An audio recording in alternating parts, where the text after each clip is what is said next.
Assalamualaikum warahmatullahi wabarakatuh.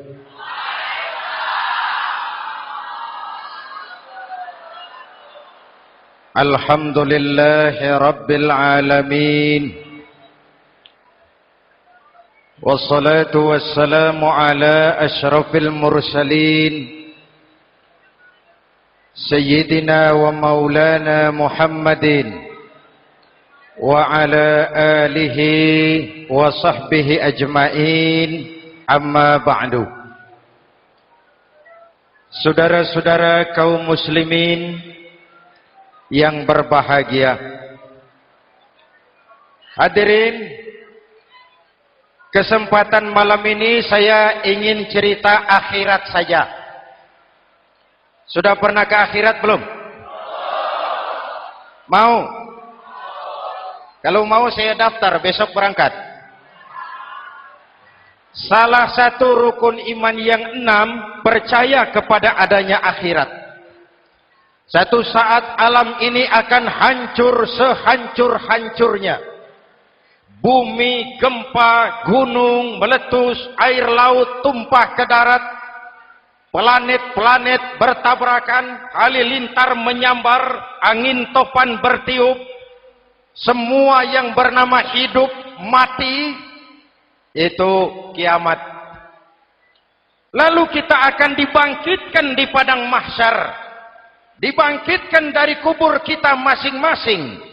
Dan subhanallah, pada saat bangkit dari kubur itu, keadaan muka kita ini menurut satu riwayat berubah menurut amalan kita masing-masing. Jangan heran nanti ada yang dibangkitkan dari kuburnya itu mukanya berubah jadi muka tikus. Hebat sekali, badannya badan manusia, tangannya tangan manusia, mukanya muka tikus. Sebab apa? Sebab waktu di dunia amalannya amalan tikus. Apa amalan tikus itu? Suka menggeragoti barang yang disimpan rapi-rapi.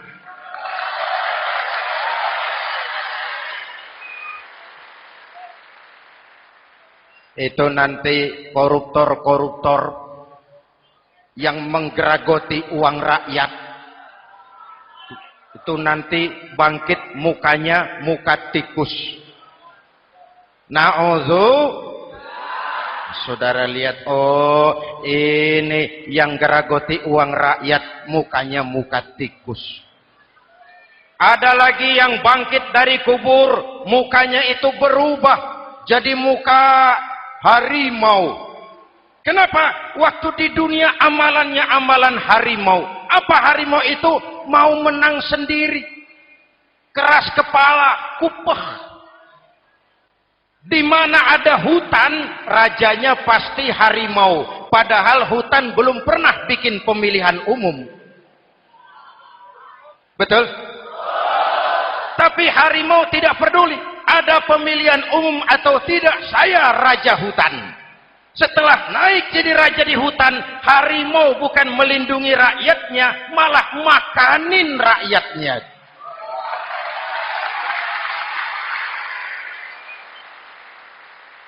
Orang-orang yang mau benar sendiri. Ada lagi yang bangkit dari kubur gagah, mukanya muka ketek. Sebab apa? Waktu di dunia amalannya amalan ketek. Apa ketek itu? Rakus, serakah, tamak. Coba, ketek itu kasih pisang, dimakan. Berikan lagi, pegang. Berikan lagi, kakinya yang megang. Temannya diberikan, masih dirampas juga. Ketek. Serakah. Kalau mental ketek masih gentayangan di republik ini, maka pemerataan cuman akan jadi dongeng. kaum muslimin yang berbahagia. Pada saat itu di akhirat nanti, setiap orang sibuk dengan urusannya sendiri-sendiri. Boleh jadi setiap kita lalu akan dimintakan pertanggungjawaban jawab. Boleh jadi orang tua tidak sempat lagi mengingat anaknya. Saudara tidak lagi sempat memikirkan saudaranya. Tiap orang akan dimintakan pertanggungjawaban jawab. Dalam kondisi seperti itu, Rasulullah mengajarkan sab'atun yudhilluhumullahu yawma la dhilla illa zilluh. Ada 7 golongan manusia yang di akhirat nanti akan langsung mendapat perlindungan dari Allah Subhanahu wa taala. Orang lain sibuk, dia tenang. Orang lain resah dan gelisah, dia ayem. Kenapa? Mendapat perlindungan dari Allah. Sebab ketika di dunia ia memberikan perlindungan kepada orang banyak. Siapa mereka? Mudah-mudahan kita termasuk salah satu di dalamnya.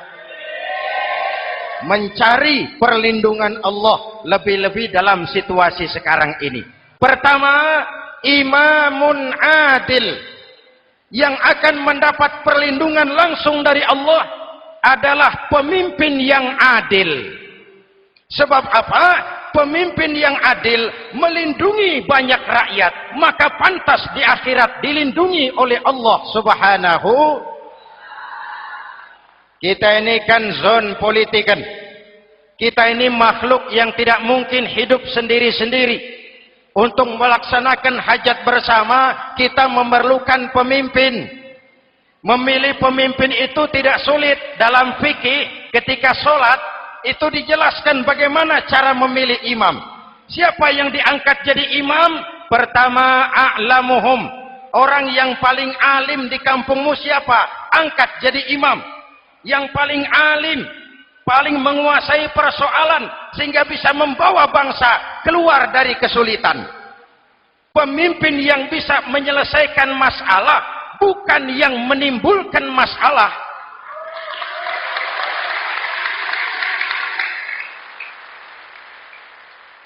Apalagi kalau pemimpinnya jadi masalah, bagian dari masalah. Ini namanya pengurus jadi urusan. A'lamuhum. Pak, di kampung saya ada 2 orang, alimnya sama. Yang mana yang jadi imam? Afsahuhum, yang lebih fasih lidahnya, yang paling pandai menyuarakan aspirasi rakyatnya, punya sense of crisis. Yang satu alim tapi pelo. Yang satu alim tidak pelo, yang tidak pelo jadi imam. Kenapa? Tidak sah orang fasih bermakmum kepada imam pelo. Pak, ini imam pelo, makmum pelo semua, sah. Namanya kampung pelo. Aduh Pak, ini 2 orang alimnya sama, fasihnya sama, yang mana yang jadi imam? Aktsaruhum sinnan, yang lebih tua umurnya, senioritas baru dihitung. Lahirnya bareng Pak. Yang mana yang jadi imam? Awaluhum hijratan, yang lebih dulu tinggal di situ, yang punya semangat nasionalisme yang tinggi, yang cinta kepada bangsa dan rakyatnya. Sudah ada imam, sudah, ayo azan. Apa azan itu? Proklamasi. Salat mau dimulai. Sudah azan? Sudah. Qobliyah 2 rakaat. Qobliyah. Apa qobliyah itu? Dulu ada namanya Panitia Persiapan Kemerdekaan Indonesia. Qobliyah. Sudah qobliyah? Sudah. Luruskan shaf. Atur barisan yang lurus. Rapatkan barisan. Apa ini? Bentuk pemerintahan yang kompak, bersih, berwibawa. Jangan sesama elit saling tawuran.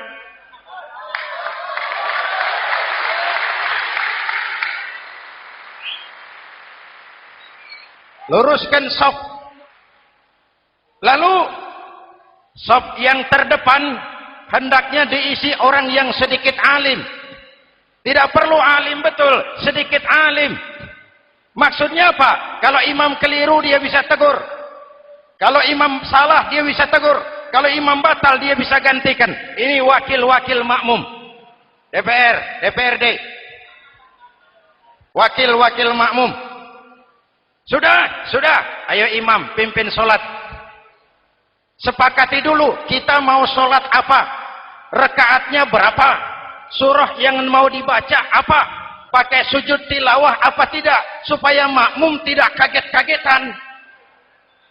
Rakyat harus dikasih tahu pemimpinnya mau kemana, visinya apa, supaya makmum ikutnya ikhlas.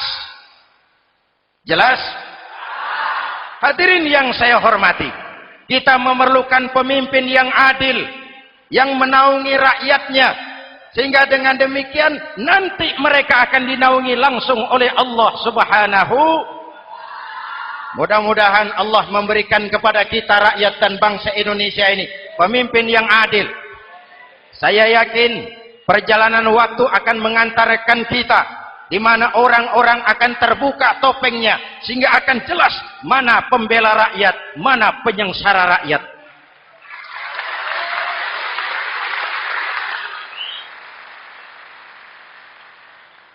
Lalu sebenarnya tiap kita ini kan pemimpin.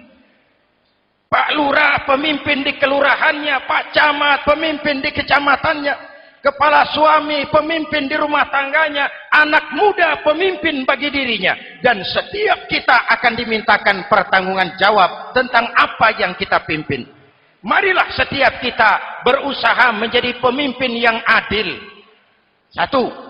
Yang kedua, syab nasya'a fi ibadatillah, anak muda yang tekun beribadah kepada Allah. Amin. Remaja adalah masa depan kita semua. Akan bagaimana Republik Indonesia, bahkan akan bagaimana Islam di Republik Indonesia 20, 30, 40 tahun yang akan datang, anak-anak kita jawabannya. Jelas?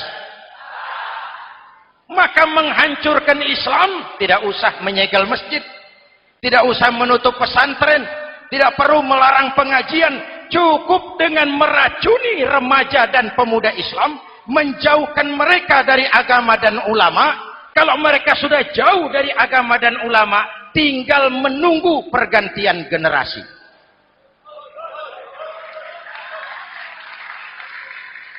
Maaf, kalau yang sudah 60 tahun ke atas, itu saya anggap angkatan selamat. Generasi tanda seru. Insya Allah mantap akidahnya, tidak goyah imannya. Tapi yang 30 tahun ke bawah, adik-adik saya ini, the next generation. Kalian yang jadi pilot project. Hei remaja-remaja Islam, kalau mau jadi remaja dan pemuda modern, jangan dekat-dekat ke masjid kuno.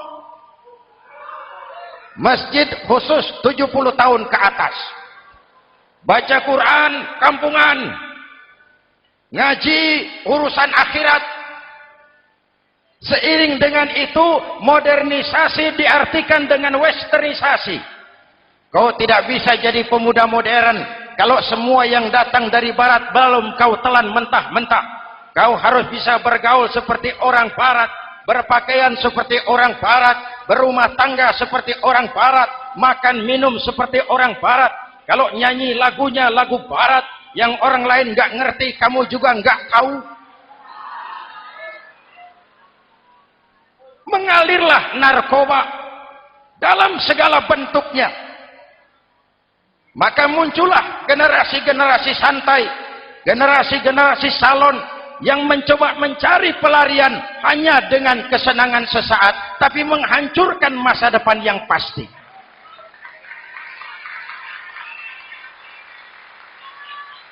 Maka mengalirlah free love, free sex, samenleben, hidup bersama di luar nikah alias kumpul. Ya sama saja, kumpul kebo, kumpul embek itu sama. Hadirin yang saya hormati, kalau sudah hancur, tinggal menunggu pergantian generasi. Oleh karena itu, adik-adik saya, para remaja, para pemuda, kalian harapan kami semua. Di pundak kalian, kami pertaruhkan hari depan bangsa dan negara ini. Hidup cuma putaran menunggu giliran. Ada saat datang, ada waktu pergi. Ada hari lahir, ada saat kembali. Ada hari dilantik, ada saat untuk menyerahkan jabatan. Hidup cuma sekadar menunggu giliran. Karena itu kepada kalian saya ingatkan satu ucapan orang bijak. Hai anak muda, berpikirlah kau di waktu pagi. Bekerjalah di waktu siang. Makanlah di waktu sore. Dan tidurlah di waktu malam. Berpikir di waktu pagi. Belajar mumpung masih muda. Bekerjalah di waktu siang. Amalkan ilmu itu setelah dewasa. Makanlah di waktu sore, hari tua tinggal menikmati hasilnya. Tidurlah di waktu malam, matilah dengan tenang. Kalau pagi kau tidak berpikir, nanti siang kau tidak akan bisa bekerja. Kalau siang tidak kerja, nanti sore mau makan apa? Kalau sore tidak makan, alamat malam nggak bisa tidur.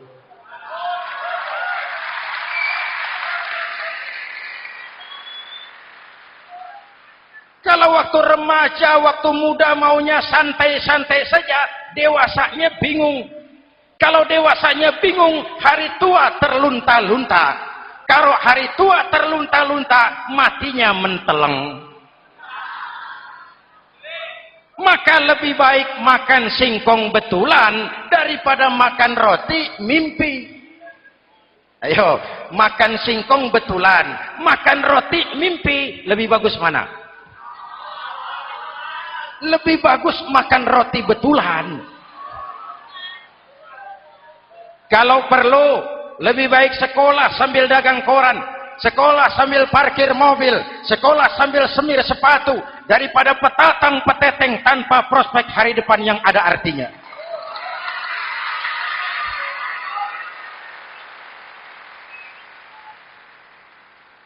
Inilah golongan kedua yang nanti akan langsung mendapat perlindungan dari Allah. Anak muda yang tekun ibadah. Kalau orang tua tekun ibadah, pantas.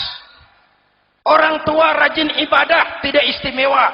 Masya Allah Pak, itu orang tahajudnya hebat, wirid yasinnya mantap, puasanya luar biasa, zikirnya mantap. Umurnya berapa? 70. Wajar. Lalarwi sanjo.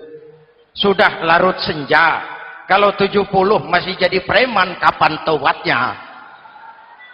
Tapi kalau ada anak muda, darahnya masih mengalir dengan panas, keinginannya masih sejuta khayal, dia bisa salurkan di jalan Allah, itu amat disukai Allah, dan itu akan mendapat perlindungan langsung dari Allah Subhanahu. Hadirin kaum muslimin di seluruh tanah air yang saya cintai. Sekarang kita sampai kepada golongan ketiga yang nanti dinaungi Allah. Itu siapa?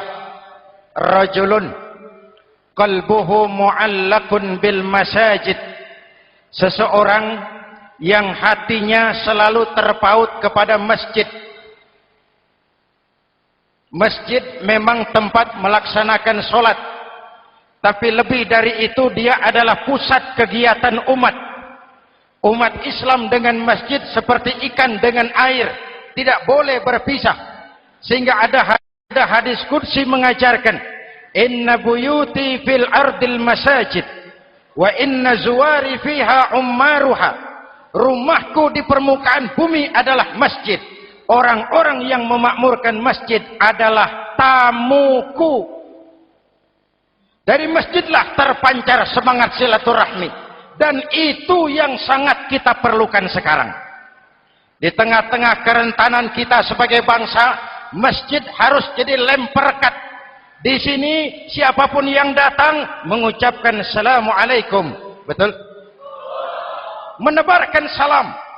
Menebarkan rasa damai. Bersalaman. Kata Nabi, ma min muslimaini yaltaqiyani fayatasafahani illa ghafarallahu dzunubahuma. Apabila dua orang Islam bertemu lalu bersalam-salaman, Allah akan menghapuskan dosa yang terjadi di antara kedua orang itu. Bangsa kita sedang rentan perpecahan. Benih-benih disintegrasi bertebaran di mana-mana. Maka mari kita kembali ke masjid untuk menyusun semangat kebersamaan, meluruskan saf, merapatkan barisan, dan menerjemahkannya di luar masjid. Ini ada kaitannya dengan faktor yang keempat, yang langsung dilindungi Allah. Siapa mereka? Rajulani tahabba fillahi ijtama'a alaihi wa tafarraqa alaihi. Dua orang yang bersaudara, bertemu karena Allah, berpisah karena Allah. Itu akan dilindungi langsung oleh Allah di hari akhirat nanti. Dua orang bersaudara, bertemu karena Allah, berpisah pun juga karena Allah. Tadi dalam perjalanan ke sini saya melalui sebuah desa. Masih ada sisa-sisa tawuran antar desa. Saya tidak sebutkan desanya, itu rahasia perusahaan. Saya cuma prihatin siapa lawan siapa. Siapa yang kita bakar rumahnya? Siapa yang kita sambiti dengan batu? Siapa yang kita rugikan? Padahal urusannya kadang-kadang sepele. Di satu desa misalnya cuma urusan kaset jadi tawuran antar desa. Ini kan hal yang sangat sepele. Padahal Nabi mengajarkan dengan keras, kalau dua orang Islam saling bertengkar, al-qatil wal maktul finnar. Yang membunuh dan yang dibunuh, dua-duanya neraka. Sahabat bertanya, ya Rasul, kalau yang membunuh masuk neraka, pantas. Kenapa yang dibunuh neraka juga? Rasulullah senyum lalu berkata, yang dibunuh pun sudah punya niat membunuh. Cuma keduluan dibunuh. Andai kata tidak dibunuh, dia yang akan membunuh. Mari kita renungkan, kenapa sebagai bangsa kita seperti tercabut dari akar budaya kita. Kita jadi beringas, kita jadi brutal untuk hal yang sepele. Yang satu teriak Allahu Akbar, yang lain teriak Allahu Akbar. Siapa lawan siapa? Dulu Bung Tomo teriak Allahu Akbar, musuhnya londo. Sayyidina Hamzah, Khalid bin Walid teriak Allahu Akbar, yang dilawan kafir. Abu Jahal, Abu Lahab, Abu Sufyan. Sekarang si Ali lawan si Hasan, Hasan Allahu Akbar, Ali Allahu Akbar. Siapa lawan siapa?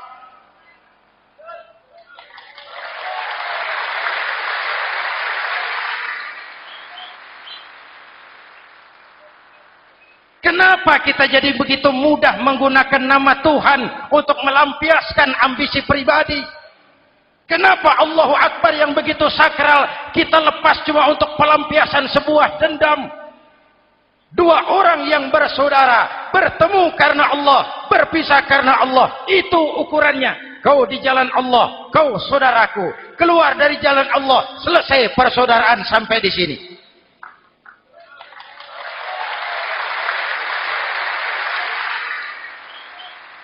Hadirin, lewat mimbar ini saya kembali menekankan, mari kita pelihara kerukunan.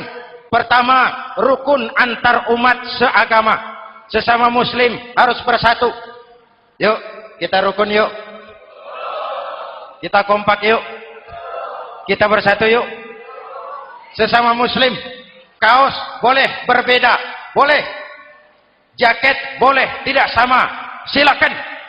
Paham politik boleh berbeda, boleh. Kau lewat sana, saya lewat sini, nanti kita ketemu di sana. Betul? Mari lapang dada menerima perbedaan, tetapi mengarah kepada satu tujuan yang sama. Walaupun bineka, kita ini tunggal. Seperti dilatih di masjid ini. Dua orang yang bersaudara bertemu karena Allah, berpisah karena Allah. Hati-hati, di masyarakat sekarang ini kan lebih banyak tukang kompor daripada tukang lem. Tahu tukang kompor? Hangati sana, panasi sini, bakar sana, sulut sini, terbakar kita, dia lari tepuk tangan. Udah capek kita rakyat diobok-obok, udah capek kita rakyat dialamatkan, dijadikan address. Semua kalau pidato demi rakyat, untuk rakyat, buat rakyat, padahal nggak pernah kenal sama rakyat. Kita cuma jadi alamat. Mari kita kokohkan akar kebersamaan. Kita sama-sama anak Ibu Pertiwi. Di negeri ini kita dilahirkan. Air negeri ini yang kita minum, udara negeri ini yang kita hirup. Kalian remaja, kalian pemuda lebih bertanggung jawab karena kalian anak Ibu Pertiwi. Hadirin yang saya hormati, maka tetaplah jaga semangat kebersamaan. Ini yang keempat.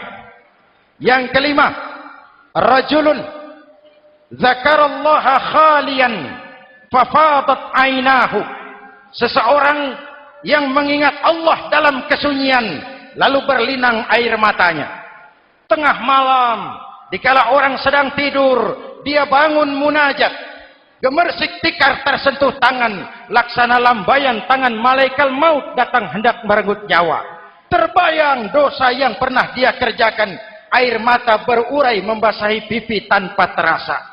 Orang yang munajat semacam itu nanti langsung mendapat perlindungan dari Allah Subhanahu. Saya pernah baca hadis qudsi, merinding bulu kuduk saya mendengar hadis qudsi ini. Terbayang Indonesia saya, Indonesiaku, Indonesiamu, Indonesia kita semua. Apa kata Allah dalam hadis qudsi? Inni la ahammu bi'azabi ibadi. Kadang-kadang aku muak melihat tingkah laku manusia. Aku kepengen turunkan azab. Kalau azab turun di bumi, kita sudah merasakan banjir di mana-mana. Manado banjir, Sumatera Barat banjir, Jambi banjir, Bengkulu, tanah longsor di Purworejo, Cilacap banjir, Sukabumi gempa, Pandeglang gempa, ekonomi terpuruk, antar kampung tawuran, antar elit di atas tawuran.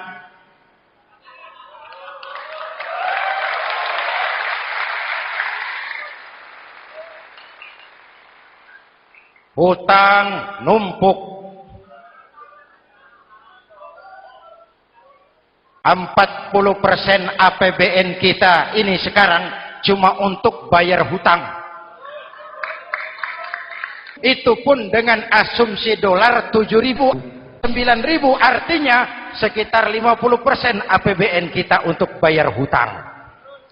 Untungnya sekarang ini yang agak menolong, harga minyak membaik di pasaran internasional.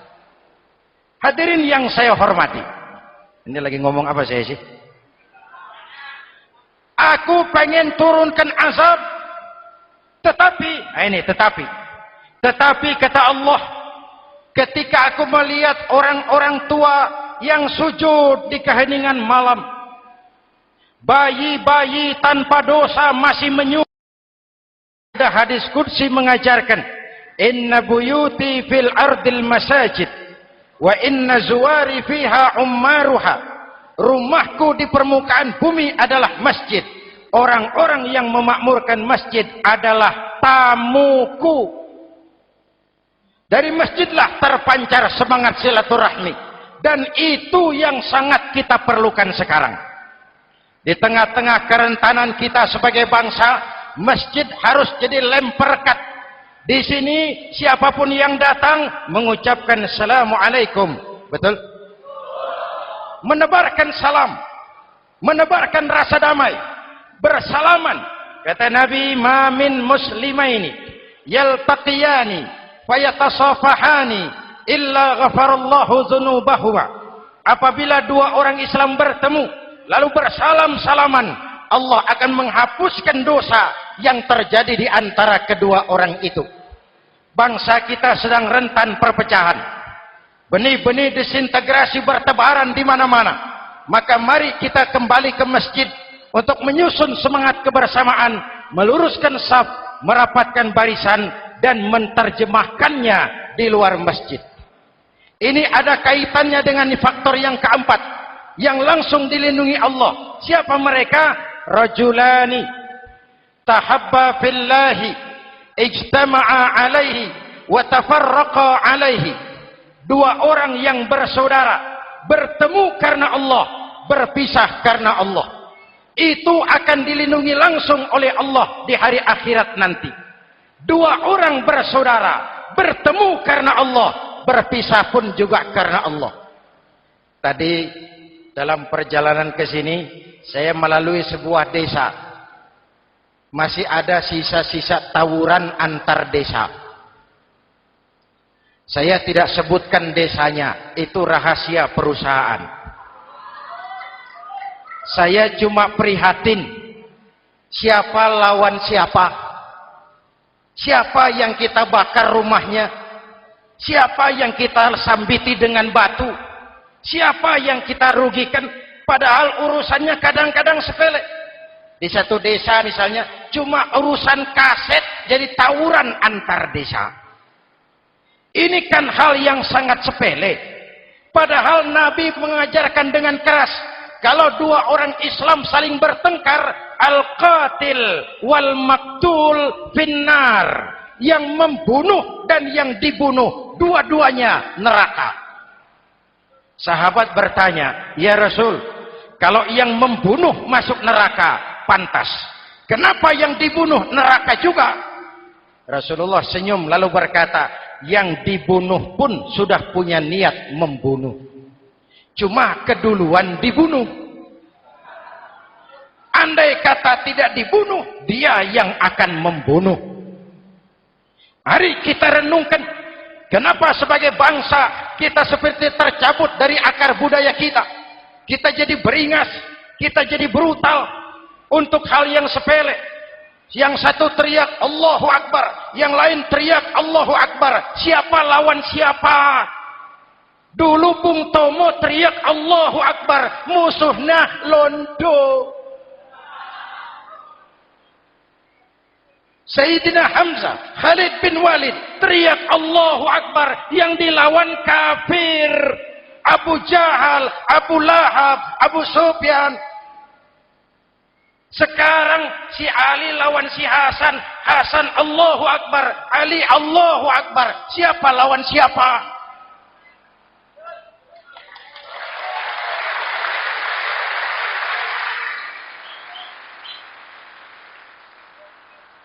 Kenapa kita jadi begitu mudah menggunakan nama Tuhan untuk melampiaskan ambisi pribadi? Kenapa Allahu Akbar yang begitu sakral kita lepas cuma untuk pelampiasan sebuah dendam? Dua orang yang bersaudara, bertemu karena Allah, berpisah karena Allah. Itu ukurannya. Kau di jalan Allah, kau saudaraku. Keluar dari jalan Allah, selesai persaudaraan sampai di sini.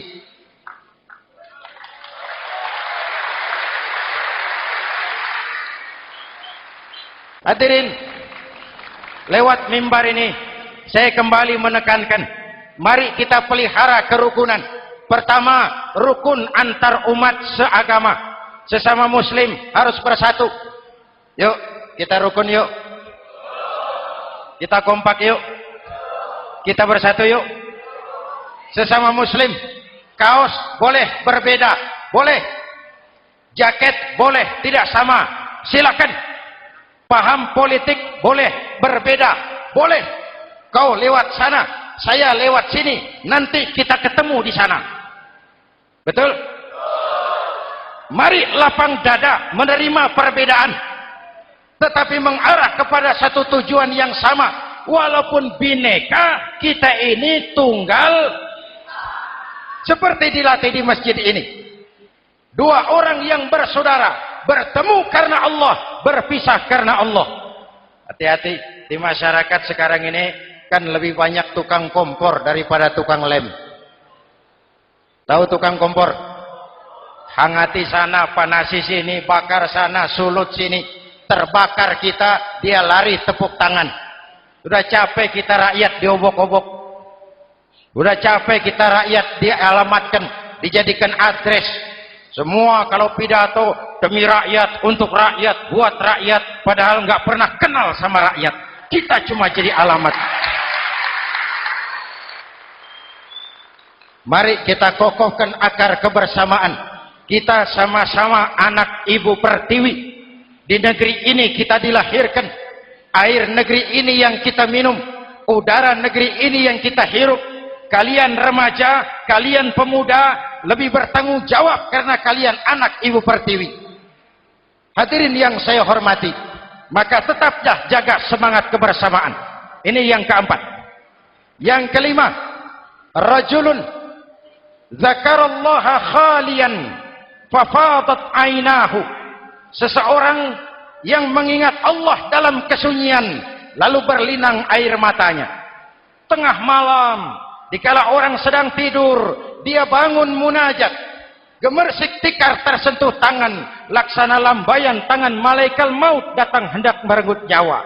Terbayang dosa yang pernah dia kerjakan, air mata berurai membasahi pipi tanpa terasa. Orang yang munajat semacam itu nanti langsung mendapat perlindungan dari Allah Subhanahu.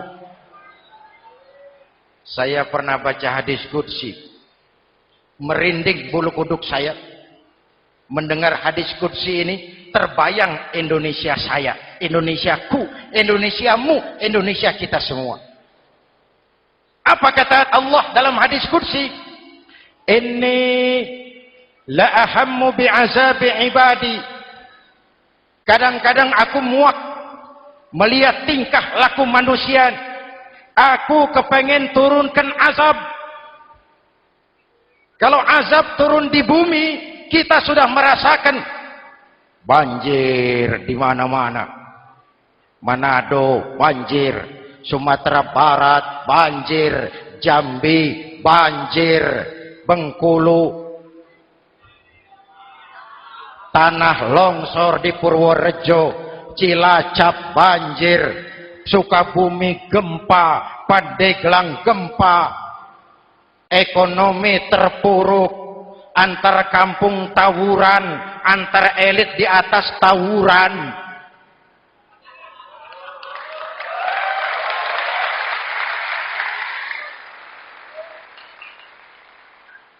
Hutang numpuk. 40% APBN kita ini sekarang cuma untuk bayar hutang. Itu pun dengan asumsi dolar 7.000, 9.000, artinya sekitar 50% APBN kita untuk bayar hutang. Untungnya sekarang ini yang agak menolong, harga minyak membaik di pasaran internasional. Hadirin yang saya hormati, ini lagi ngomong apa saya sih? Aku pengen turunkan azab, tetapi kata Allah, ketika aku melihat orang-orang tua yang sujud di keheningan malam, bayi-bayi tanpa dosa masih menyusu, binatang ternak melata mencari makan, murkaku surut, azab aku tarik kembali. Ayo renungkan hadis ini. Allah mau marah nggak jadi, azab ditarik, kesulitan diangkat, pertolongan datang, ada yang meredam murka Allah. Allah mau marah nggak jadi. Kenapa? Orang-orang tua yang tengah malam sujud sambil berlinang air mata, itu yang meredam murka Allah. Yang ikhlas menangis kepada Allah, bukan menangis berdasarkan pesanan. Ini kan sekarang apa yang nggak bisa dipesan? Istighosah pesanan, demo pesanan, 10.000 berangkat. Ngerti apa enggak urusan soal lain.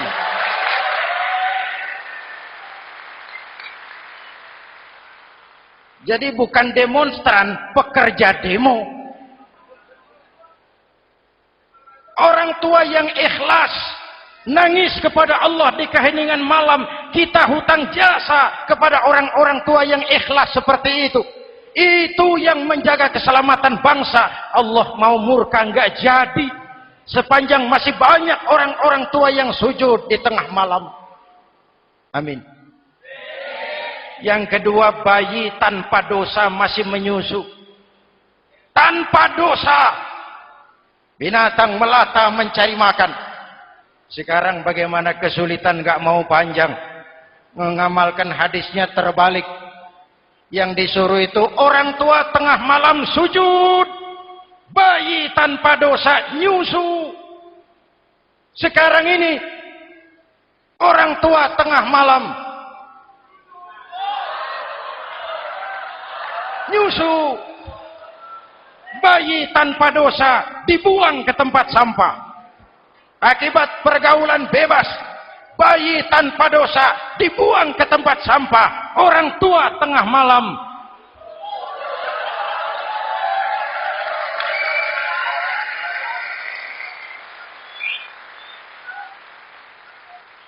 hadirin. Yang keenam, rajulun da'athum ra'atun zatu mansibin wa jamalin ila nafsiha faqala inni akhafu Allah rabbal alamin. Orang yang bermoral dibujuk rayu oleh perempuan cantik, lalu dia berkata, maaf, saya takut kepada Allah. Orang bermoral yang merasakan kehadiran Allah dekat dalam hidup. Umpama waktu puasa, saudara sholat zuhur. Sebelum sholat saudara berwudu. Ketika berkemur saudara korupsi. Sedikit airnya saudara minum. Jangankan polisi, teman wudu sebelah pun tidak tahu kalau waktu berkemur saudara korupsi. Kenapa kita tidak mau melakukan? Ada rasa malu kepada Allah. Ini yang perlu kita tumbuh kembangkan, rasa malu kepada Allah Subhanahu wa taala. Yang ketujuh, rajulun tasaddaqa bi shadaqatin fa akhfaha. Orang yang bersedekah lalu disembunyikan sehingga tangan kiri tidak tahu apa yang diberikan oleh tangan kanan. Orang yang punya kepedulian tinggi tetapi ikhlas menolong yatim, membantu sesama dalam rangka menegakkan masyarakat yang adil dan makmur. Mari kita mohon kepada Allah, semoga kita semua senantiasa dalam perlindungannya di dunia ini dan lebih-lebih di akhirat nanti. Al-Fatihah. A'udzubillahi minasyaitonir rajim. Shiratal ladzina an'amta 'alaihim ghairil maghdubi 'alaihim waladdallin. Amin. Bismillahirrahmanirrahim. Alhamdulillahirabbil alamin. Allahumma shalli ala Muhammad wa ala alihi wa sahbihi ajmain. Rabbana taqabbal minna salatana wa siyamana wa qiyamana wa takhashu'ana wa ta'abbudana wa tammim taksirana ya arhamar rahimin. Allahumma ja'alna minas su'ada'il makbulin wa la taj'alna minal ashqiya'il mardudin. Rabbana zalamna anfusana wa illam taghfir lana wa tarhamna lanakunanna minal khasirin. Afdalu ma qultuhu ana wan nabiyyuna min qabli la ilaha illallah.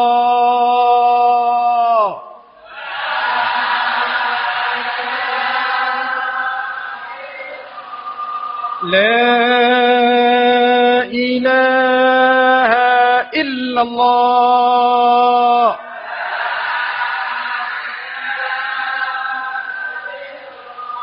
Muhammadur Rasulullah.